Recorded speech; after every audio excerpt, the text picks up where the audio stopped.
নাজিরা বাজার। এই বাজারের সূচনা বহু বছর আগে, যখন চট্টগ্রাম, কক্সবাজার উপকূলীয় অঞ্চলের জেলেরা সমুদ্র থেকে মাছ ধরত এবং স্থানীয়ভাবে রোদে শুকিয়ে সংরক্ষণ করত। তখন বড় কোনো বাজার না থাকায় নাজিরা বাজারের ছোট্ট পরিসরে শুটকি বিক্রি শুরু হয়।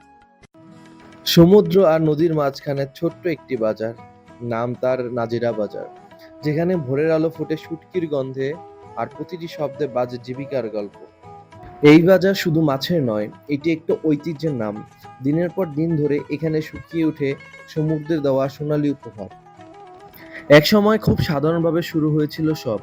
জেলেরা মাছ ধরতো আর বাজারের পাশে শুকাতো রোদে। বেচা কিনা হতো লোকালিভাবে, কিন্তু সময় বদলেছে। নাজিরা বাজার হয়ে উঠেছে একটি রপ্তানিযোগ্য শুটকির বিশাল কেন্দ্র। লইটা, চিংড়ি, রূপচাঁদা এইসব নাম শুধু খাবারের না, এরা এখন পণ্যের নাম, পরিচয়ের নাম। দেশের গণ্ডি ছাড়িয়ে পৌঁছে গেছে বিদেশের পাতে।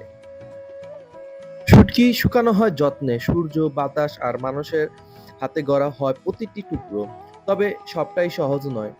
প্রাকৃতিক দুর্যোগ, দরদামের ভাটা আর বাজারের কেমিক্যালের ভয় এখন তাদের ছায়াসঙ্গী। তারপরও যেন এই বাজার থেমে যায় না। প্রতিদিন সকাল হতেই জেগে ওঠে কোলাহলে। ক্রেতা বিক্রেতার ডাকাডাকি, দরদাম আর পেছনে শুকাতে থাকা শুটকির শাড়ি, এ যেন জীবন্ত ছবি। নাজির বাজার শুধু মাছ বেচা কেনা করে না, এখানে জীবিকার পাশাপাশি বিক্রি হয় বাংলার সাগর পাড়ের শ্রমিকদের ঘামের গ্রাণ, এক টুকরো বাস্তবতা আর শেকড়ের সাথে সংযোগ। নাজিরা বাজারের আশেপাশে রয়েছে নদী ও সাগরের সংযোগস্থল, যেটা মাছ আহরণ করে এবং শুকানোর জন্য উপযুক্ত পরিবেশ তৈরি করে।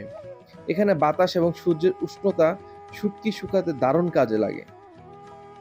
নাজিরা বাজার এলাকায় বাসিন্দাদের অনেকে শুটকির তীব্র গন্ধে অভ্যস্ত, কিন্তু আশেপাশে নতুন ঘরবাড়ি বা প্রজেক্ট করার সময় এই গন্ধ অন্যতম প্রতিবন্ধক হয়ে দাঁড়ায়। তাই বাজারটি এখন একটি নির্দিষ্ট অঞ্চলে সীমাবদ্ধ রেখে বাণিজ্যিক এলাকা স্থানান্তরের কথা উঠেছে মাঝে মাঝে। শুটকির মৌসুমে অক্টোবর থেকে মার্চ মাস পর্যন্ত নাজিরা বাজারে কাজ করতে আসে শত শত মৌসুম শ্রমিক। এদের অনেকে আসে নোয়াখালী, ভোলা, পটুয়াখালী থেকে। তারা অস্থায়ীভাবে বসবাস করে খুপড়ি ঘরে, অনেক সময় নিজেরাই ত্রিপল বা ছাউনি দিয়ে বানায় ঘর। স্থানীয়ভাবে কিছু উদ্যোক্তা নাজিরা বাজার শুটকি নামে একটি ব্র্যান্ড ধারণ করানোর চেষ্টা করেন, যেখানে কেমিক্যাল মুক্ত ও হাইজেনিক শুটকি প্যাকেটজাত করে অনলাইনে বিক্রি শুরু হয়েছিল, যদিও সেটি এখনো সীমিত আকারেই চলছে।